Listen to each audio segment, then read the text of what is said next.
여러분을 환영하고 축복합니다. 오늘 말씀은 너무나도 잘 알고 계신 말씀일 것 같습니다.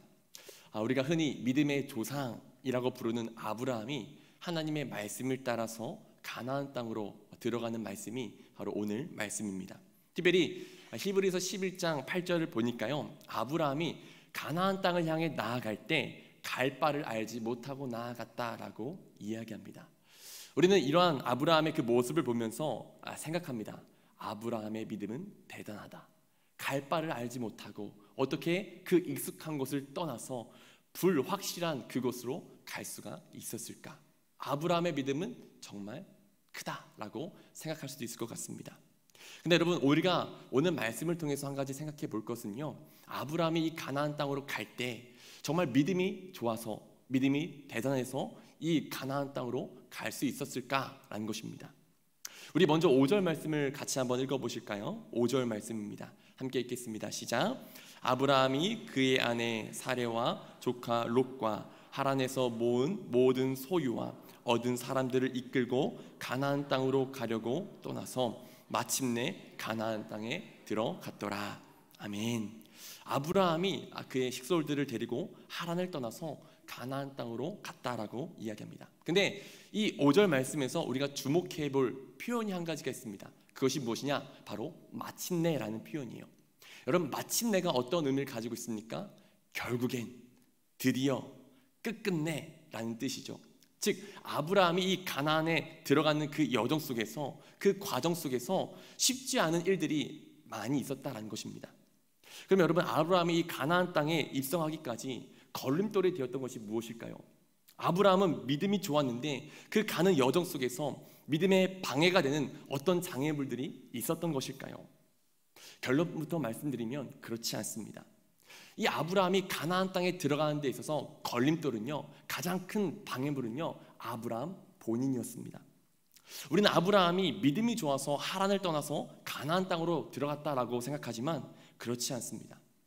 우리는 아브라함을 생각할 때 창세기 22장에 나오는 아브라함, 자신의 하나밖에 없는 그 독자 이삭을 바친 그 믿음의 아브라함과 오늘 말씀 속 창세기 12장에 나오는 그 아브라함을 구분할 필요가 있습니다.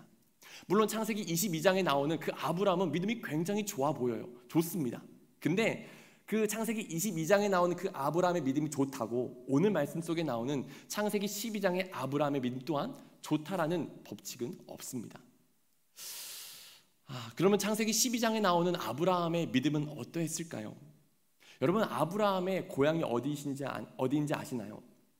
아브라함의 고향은 바로 메소포타미아, 갈대아, 우루입니다.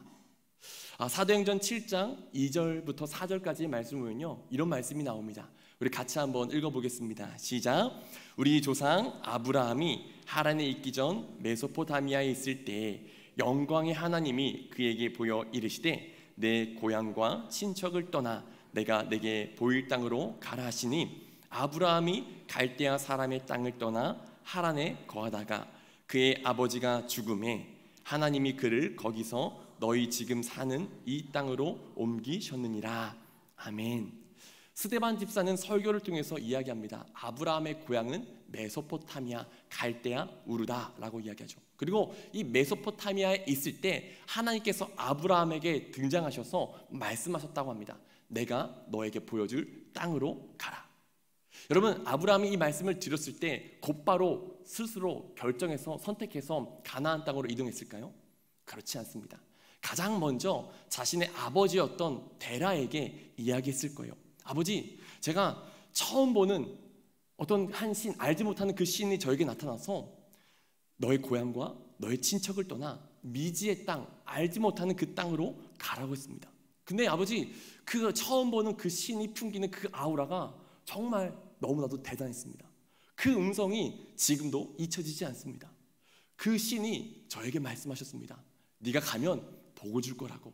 아버지, 어떻게 하면 좋을까요? 여러분, 이 이야기를 들은 아버지 데라가 어떻게 반응했을까요?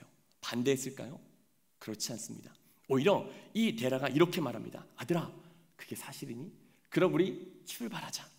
그래서 이 데라는 아브라함과 그의 식구들을 데리고 이 메소포타미아, 갈대아 우르를 떠나서 이 하란으로 가게 됩니다. 우리 창세기 11장 31절 말씀을 같이 한번 보실까요? 창세기 11장 31절 말씀 함께 읽겠습니다. 시작. 데라가 그 아들 아브람과 하란의 아들인 그의 손자 롯과 그의 며느리 아브라함의 아내 사레를 데리고 갈대아인의 우르를 떠나 가나안 땅으로 가고자 하더니 하란에 이르러 거기 거류하였으며. 아멘. 여러분, 이 11장 31절을 보면요, 재밌는 말씀이 있어요. 약속의 말씀은 누가 들었습니까? 아브라함이 들었어요. 근데 약속의 말씀은 아브라함이 들었는데 그의 식구들을 데리고 메소포타미아에서 하란으로 간 사람은 누굽니까? 아브라함이 아니라 아브라함의 아버지 데라가 이끌고 간 것을 보게 됩니다. 여러분, 데라가 누구일까요? 여호수아 24장 2절을 보면요, 이렇게 데라에 대해서 소개하고 있습니다. 너희 조상들 곧 아브라함의 아버지 나홀의 아버지 데라가 강 저쪽에 거주하여 다른 신들을 섬겼으나. 아멘. 이처럼 데라는 우상 숭배자였습니다. 그냥 하나의 신만 섬긴 것이 아니라 여러 신들을 다양하게 섬기고 있던 우상 숭배자였습니다. 근데 그 우상 숭배자가 이 식구들을 데리고, 아브라함을 데리고 이제 하란으로 이동한 겁니다. 여러분, 왜 이 데라가 식구들을 데리고 하란으로 갔을까요? 그 이유는 하나입니다. 복받고 싶어서, 형통하고 싶어서, 잘 되고 싶어서. 이 데라가 이 메소포타미아에서 수많은 우상들을 섬기고 있었던 그 이유와 목적이 그것이지 않습니까? 그렇게 열심히 섬기고 있는데 갑자기 자신의 아들에게 어떤 신이 나타나서 복을 주겠다라고 이야기했다고 합니다. 그리고 그 이야기를 들은 데라는 그래, 복 받으러 가자라고 이야기하면서 자기 식구들을 데리고서 이 메소포타미아를 떠나서 이제 하란으로 간 것이죠. 근데 여러분, 중요한 것은요, 어떻게 보면 아브라함의 믿음보다 데라의 믿음이 더 좋았을 수도 있습니다. 근데 이 데라의 믿음에 맹점이 하나가 있습니다. 그것은 우상 숭배적인 믿음, 내가 복받고 내가 잘 되고 싶어하는 그 믿음을 가지고 있었습니다. 근데 중요한 것은 이 믿음에는 한계가 있었습니다. 하나님께서 말씀하신 가나안 땅까지 가지 못하고 이들은 그만 하란이라고 하는 곳에서 스탑, 발걸음을 멈추게 됩니다. 그 이유가 무엇일까요? 당시 하란이라고 하는 곳은요, 메소포타미아의 그 발전된 그 문명의 그 영향력이 미칠 수 있는 끄트머리, 변두리였습니다. 좀 쉽게 예를 들면요, 제가 사람들이 살고 싶어하는 서울에 살고 있었습니다. 핫플레이스에서 살고 있었어요. 근데 하나님께서 어느 날 저에게 말씀하시는 거예요. 현재야, 네가 이 서울을 떠나서 저 철원군 근북면이라고 하는 곳으로 가라 라고 말씀하십니다. 여러분, 철원군 근북면이라고 들어보셨습니까? 제가 인터넷을 검색하다가 인구가 가장 적은 곳이 어딜까 이제 검색해 본 결과 이 철원군 근북면이 가장 적다고 합니다. 근데 하나님께서 갑자기 저에게 나타나셔서 서울을 떠나서 그곳으로 가라, 알지 못하는 곳 미지의 그 세상으로 가라라고 말씀하십니다.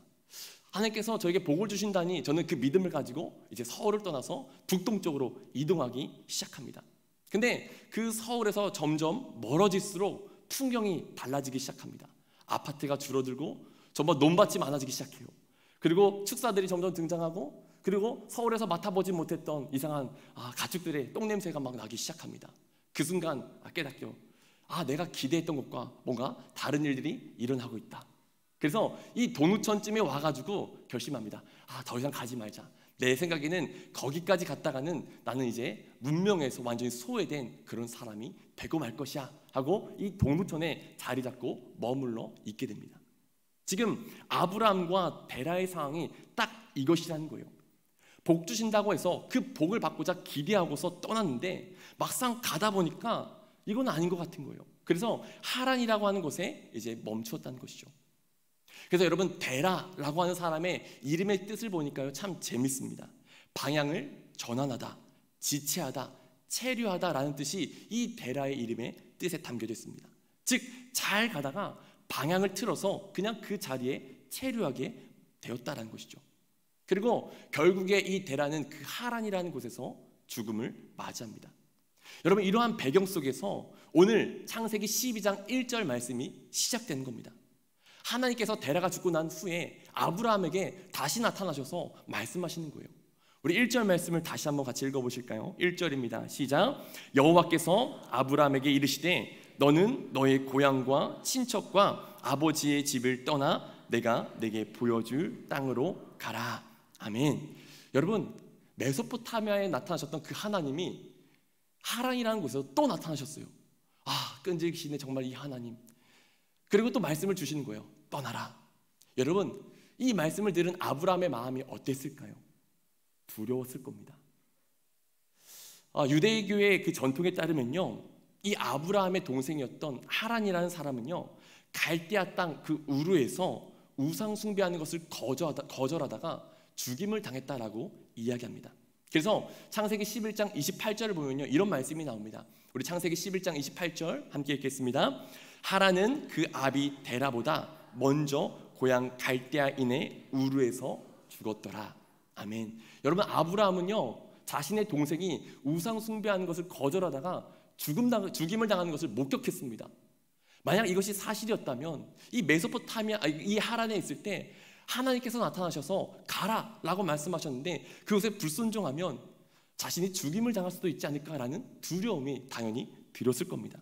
그래서 아브라함은 어쩔 수 없이 등 떠밀려서 이 하란을 떠나서 가나안 땅으로 가기 시작했다라는 것이죠. 그래서 아브라함은 처음 들은 그 말씀을 처음 들은 순간부터 수많은 시간과 수많은 그 과정을 거쳐서 마침내 가나안 땅에 들어가게 됩니다. 그래서 오늘 오전 말씀에 나오는 이 마침내라는 표현이 앞서 말씀드린 것처럼 그냥 있는 것이 아니라 굉장히 여러 가지 복잡한 과정과 여러 가지 어려운 상황들이 있었다라는 것입니다. 여러분, 이 마침내라는 것은요, 하나님의 입장에서 드디어 내 계획대로 내 뜻대로 되었다라는 의미입니다. 우린 여기에서 한 가지 믿음과 관련해서 중요한 사실을 깨닫게 됩니다. 여러분, 믿음, 신앙의 주체는 누구일까요? 나일까요? 하나님이실까요? 믿음의 주체는 내가 아니라 하나님이십니다. 내가 가지고 있는 이 믿음은 내가 만들어낸 것이 아니라 하나님께서 우리에게 주신 것입니다. 그리고 더 나아가서 하나님께서 나에게 주신 이 믿음을 하나님께서 성장시키시고 또 성숙하게 만들어 가십니다. 그래서 로마서 1장 17절 말씀을 보면요, 이런 말씀이 나옵니다. 우리 로마서 1장 17절 말씀 같이 함께 읽겠습니다. 시작. 복음에는 하나님의 의가 나타나서 믿음으로 믿음에 이르게 하나니 기록된 바 오직 의인은 믿음으로 말미암아 살리라 함과 같으니라. 아멘. 여러분, 이 말씀을 보면 한 가지 이해가 되지 않는 조금 어려운 말씀이 나옵니다. 믿음으로 믿음에 이르게 하나니. 여러분, 이 말씀이 대체 어떤 의미일까요? 사실 이 말씀은 제가 작년에 로마서 강의를 할 때에도 말씀을 드렸지만 크게 네 가지로 해석이 될 수가 있습니다. 그 중에 한 가지 해석만 오늘 말씀과 관련해서 좀 나누어 보자면요, 믿음으로 믿음에 이르게 한다. 여기서 처음에 믿음은 하나님의 믿음을 뜻합니다. 하나님의 믿음으로, 그 다음에 두 번째 나오는 믿음에 이르게 한다 해서 이 두 번째 믿음은요, 우리의 믿음을 의미합니다. 즉 하나님의 믿음으로 우리의 믿음에 이르게 한다라는 것이죠. 근데 여러분, 여기서 우리 한 가지 생각해 볼 것은요, 이 믿음이라는 이 단어는요, 헬라어로 피스티스라고 합니다. 근데 이 피스티스가 그냥 단순히 무언가를 믿는다, 신뢰한다라는 뜻만 있는 것이 아니라 신실함이라는 뜻도 가지고 있습니다. 즉 하나님의 신실함으로 우리가 믿음에 이르게 된다라는 것입니다. 여러분, 우리가 가지고 있는 믿음이 나에게서 생겨난 것이라고 생각하지만 우리가 가지고 있는 믿음은 하나님의 신실함에서 비롯된 것입니다. 오늘 말씀 아브라함에게 보여주신 그 상황을 놓고 보더라도 그렇습니다. 여러분, 아브라함이 등 떠밀려서 앞서 말씀드린 것처럼 등 떠밀려서 이 가나안 땅으로 오게 되었습니다. 이 가나안 땅에 오게 된 아브라함은 어떻게 했을까요? 오늘 말씀 마지막 9절을 보니까요, 이런 말씀이 나와요. 점점 남방으로 옮겨갔더라. 여러분, 왜 가나안 땅에 들어간 이 아브라함이 그곳에서 정착하지 못하고 점점 이동하고 또 이동하고 또 이동해서 점점 남방으로 옮겨갔을까요? 하나님께서 말씀하신 그 땅에는 이미 사람들이 살고 있던, 원주민이 있던 그 땅이었습니다. 근데 그곳에서 이제 장막을 치고 거주하려고 하다 보니까 그곳에 원주민이 와서 막 시비를 거는 거예요. 그러면 다시 장막을 거두고 또 이동합니다. 그리고 장막을 치고 또 이제 살려고 하면 또 다른 사람이 와서 또 시비를 걸어요. 또 장막을 거두고 또 이동하는 거죠. 여러분, 그러한 상황을 겪은 이 아브라함의 마음이 어땠을까요? 여러분이었으면 어떻겠습니까? 저 같았으면 굉장히 짜증났을 것 같아요. 아니, 하나님이 나에게 복을 주신다고 하셔서 여기 왔는데 이게 대체 무슨 일이야? 라고 하면서 점점점 가나안 땅에서 멀어지기 시작하면서 이 남방으로 가기 시작한 것이죠. 근데 이 남방으로 갔을 때 이 가나안 땅에 한 가지 문제가 발생합니다. 그 문제가 무엇이냐? 그 땅에 기근이 들기 시작한 거예요. 그리고 아브라함은 이 기근을 피해서 이 애굽으로 내려간 것을 보게 됩니다. 10절 이하의 말씀을 보면요, 이 아브라함이 애굽으로 간 이야기가 나와요. 지난번에 주일 오후 예배를 드리면서 제가 이 아브라함, 애굽에 내려갔던 이 아브라함이 어떠한 일을 자행했는지를 말씀을 드렸습니다. 여러분, 이 아브라함이 애굽에 가서 어떠한 일을 했습니까? 아브라함이 애굽에 갔을 때 마음 가운데 걱정이 하나 있었어요. 자기의 아내가 너무나도 이뻤던 거예요. 그렇다 보니까 혹시 사람들이 내 아내를 차지하기 위해서 나를 해치면 어쩌지? 그런 두려운 마음이 들었어요. 그래서 아브라함은 사기를 치기로 결심합니다. 그래, 내 아내를 누이라고 속이자. 그리고 여기에 걸려든 사람이 있었습니다. 바로 애굽의 바로왕이었죠. 애굽의 바로왕이 이 아브라함의 아내를 데리고 갑니다. 결혼을 하죠. 사기를 당한 거예요.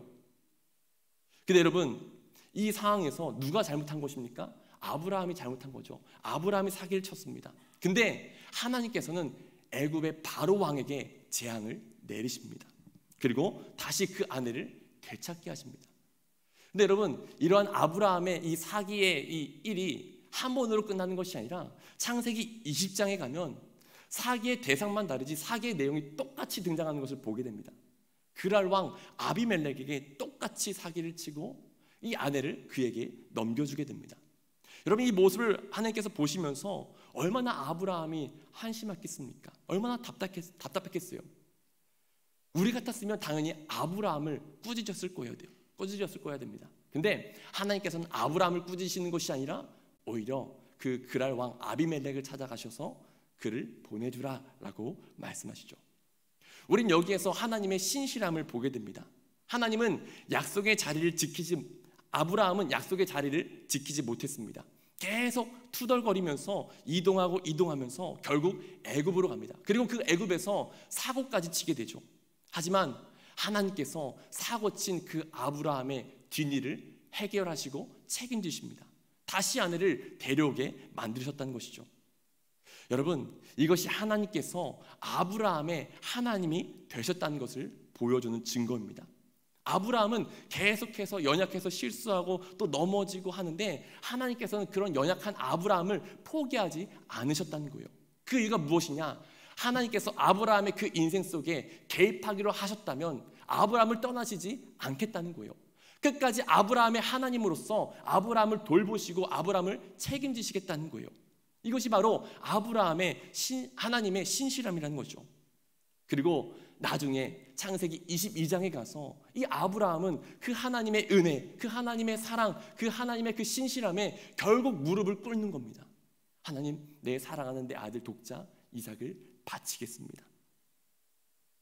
여러분, 무엇이 사람을 사람답게 만들까요? 돈이 사람을 사람답게 만들까요? 세상의 교육, 세상의 철학, 어떤 도덕과 윤리가 사람을 사람답게 만들까요?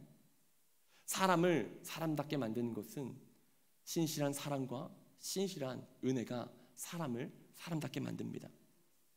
제가 개인적인 얘기를 해서 죄송한데요. 저에게는 2명의 동생이 있습니다. 그 중에 이제 남동생, 이제 둘째인 이 남동생은 어렸을 때부터 괴물이라는 별명을 가지고 이제 살았습니다.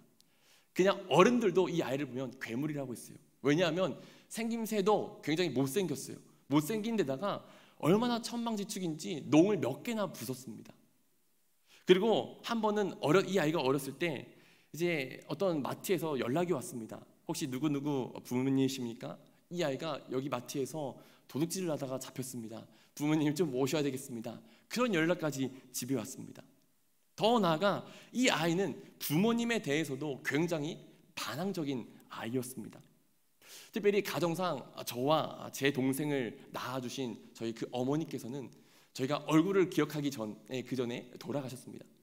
그렇게 돌아가신 그 가운데 저희가 너무나 어릴 적에 저희를 불쌍히 여겨주셔서 이제 어떤 한 젊은 여성께서 오셔서 저희의 새 어머니가 되어주셨습니다. 근데 자라나는 그 과정 속에서 이 아이의 마음 가운데 여러 가지 불평이 있었던 것 같아요. 왜 우리 가정은 이렇게 다르지? 왜 내 엄마는 친엄마가 아니지? 이러한 불평이 있었던 것 같아요. 그러다 보니까 이 아이가 사춘기에 접어들었을 때 저희 그 새 어머니, 길러주셨던 그 어머니에게 막 욕을 하는 거예요.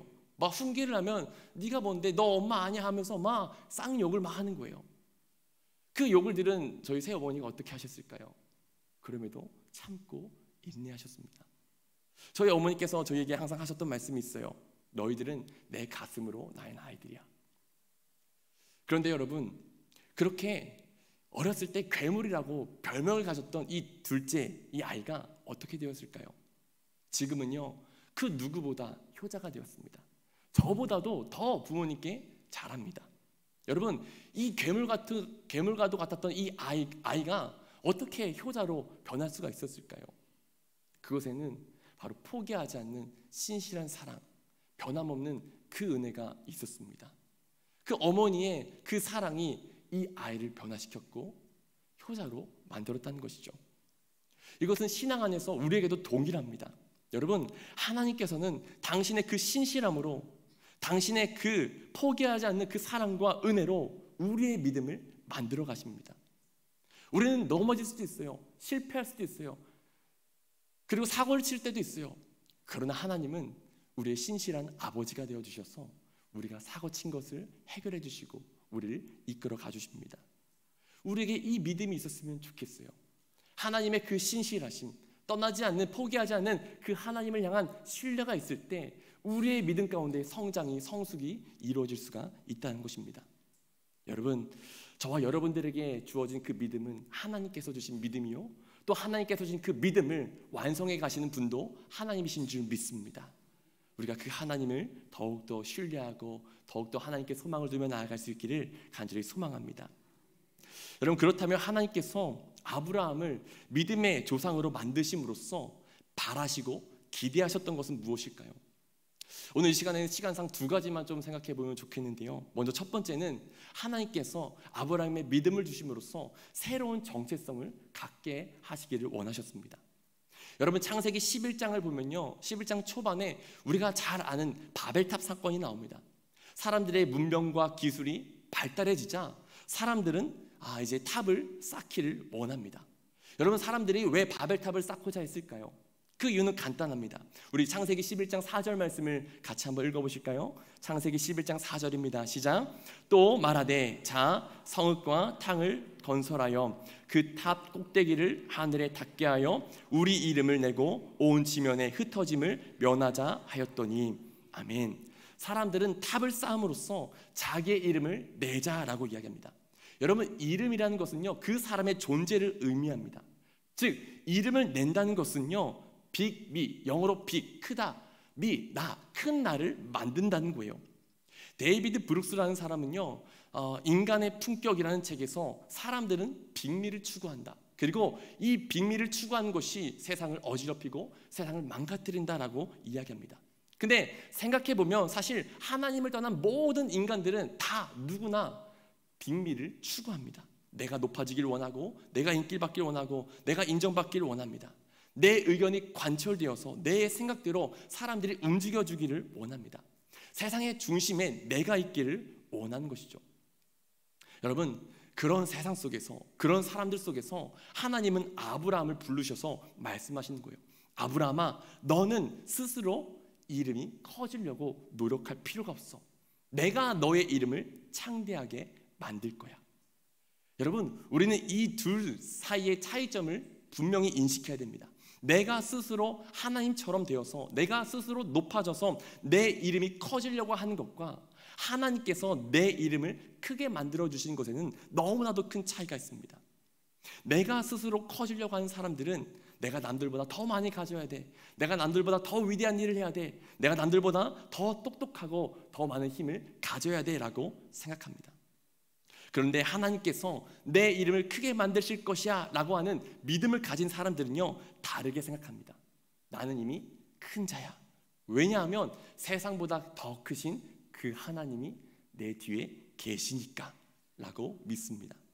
여러분, 하나님께서 내 이름을 크게 만드신다는 그 믿음을 가진 사람들은요, 이 세상을 살아갈 때 내가 스스로 1위가 되려고 노력하지 않습니다.